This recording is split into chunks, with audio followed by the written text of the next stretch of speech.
Ndagusuhuje kandi ngwaye ikaze wowe udukurikirana utuye mu mpande zose z'igihugu cy'u Rwanda, haba mu burasirazuba, mu burengerazuba, amajyepfo, amajyaruguru. Mwese Imana ikomeze kugenda ibagira neza cyane. Iyo mwese murabizi neza yuko mu minsi ishize mwabonye amafoto ya trendinze bavuga yuko rwose umukobwa wacu witwa Dorcas yaba yagiye muri ayo mafoto rwose mwese mwarayabonye, aho umwana w'umukobwa rwose ari yikubiseyo ikirungu, ubone yuko ari ibintu bimeze neza cyane. Nyuma y'iyo nkuru rero yuko Dorcas agiye muri Canada, no hasohotse indi nkuru ejo byari ku itariki 13 z'ukwezi kwa gatandatu mu 2026. Vestine ndetse na Dorcas bagize gutya babakubise itangazo nyine ritunguye abantu benshi kuri Instagram yabo ndetse no ku zindi platform zose bakoresha. Ati byagenze gute cyangwa se aka kanya bimeze gute? Cyangwa muraho wambwiye mai oyambwira bro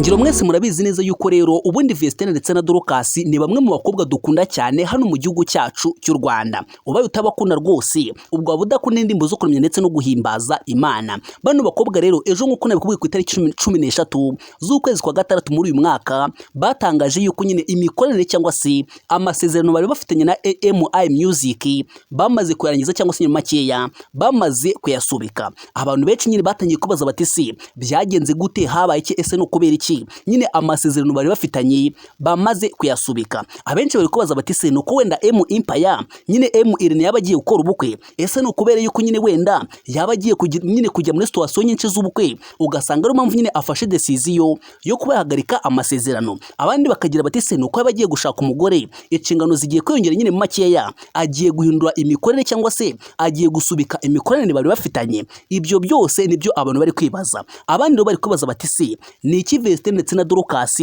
bari bashyize mu nyandiko cyangwa se mwiyo baruwa nyine boherereje MI Music. Vestine ndetse na Dorcas baragize bati rwose MI Music turayifuriza ibyiza, turabashimira cyane, mwaratureze, muradukuza, mwaradufashije, mwatumye nyine mu makeya twitwa abo turi bo uyu munsi. Turabashimira ndetse kandi rwose turabifuriza ibyiza byinshi. Kandi ku musozo bongeye kugaruka bashimira cyane abantu bose b'inkoramutima cyangwa se abafana mwese mu bakunda cyane. Baragize bati rwose turashimira cyane abafana bacu b'inkoramutima, ntabwo tugiye kubera yuko M Empire baradufashije, baratureze, baradukuza, tubifuriza ibyiza byinshi. Kandi ntabwo tugiye kubera ibibazo dufitanye yonda by'intambara cyangwa se by'ibindi, oya nuko nyine igihe kigeze kugira ngo natwe ducuke cyangwa se kugira ngo dukure, natwe dutangire kuba nyine twakishakishiriza ubuzima mu bundi buryo. Ro bagaragaje yuko nyine muri makeya nyine nta kibazo bafitanye na M Irene cyangwa se na MI Music. No abandi bakibaza bati se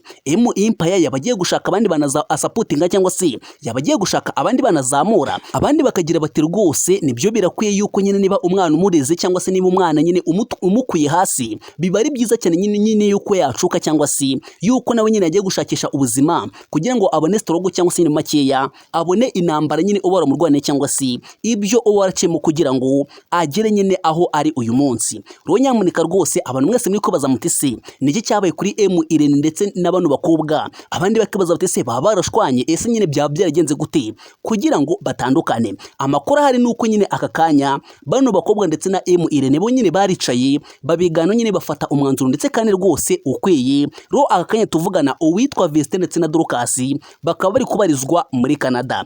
Mwese murabizi ne ko Vestine nyine mu minsi ishize yaribarutse ndetse kandi rwose yibaruka umwana w'umukobwa. Ikindi cya kabiri ugomba kumenya nuko nyine nkuko nabikubwiye Dorcas byaje kurangira amusanze muri Canada nka mukuru wiwe. Ro ibibazo byose mwibazaga ese byagenze gute, nyine habaye iki, what's happen, ibyo byose ndamya nashidikanya umaje kubona solution. Impamvu bagiye rwose ntago ari impamvu itari nziza, ahubwo nuko nyine igihe cyari kigeze kugira ngo nyine nabo bacuke cyangwa se nyine makeya no bajye kwishingira nyine brand zabo cyangwa se business zabo. Ndagushimiye cyane wowe ukunda ibyo dukora, kandi rwose niba urebye no video kuva itangiye kugira ahanga igeze, icyo ngusaba kanda like, subscribe, yo tuye dukomeza kubana umwetsi ku munsi, kandi uzi kugira kuzamura udutima twinshi cyane. Niba abantu bakobwa ubakuna nyine hasi muri comment kubera ko baduhaye happiness cyangwa se baduhereje ibyishimo. Ngiye wari kumva nk'ibisanzwe, amazina yanjye nitwa Iva, tuzatubana umwetsi ku munsi cyangwa se uko bweje nuko bukeye. Imana ikurebane cyoroshye kandi ikugene kigukwiye. Hasta la vista, ciao ciao.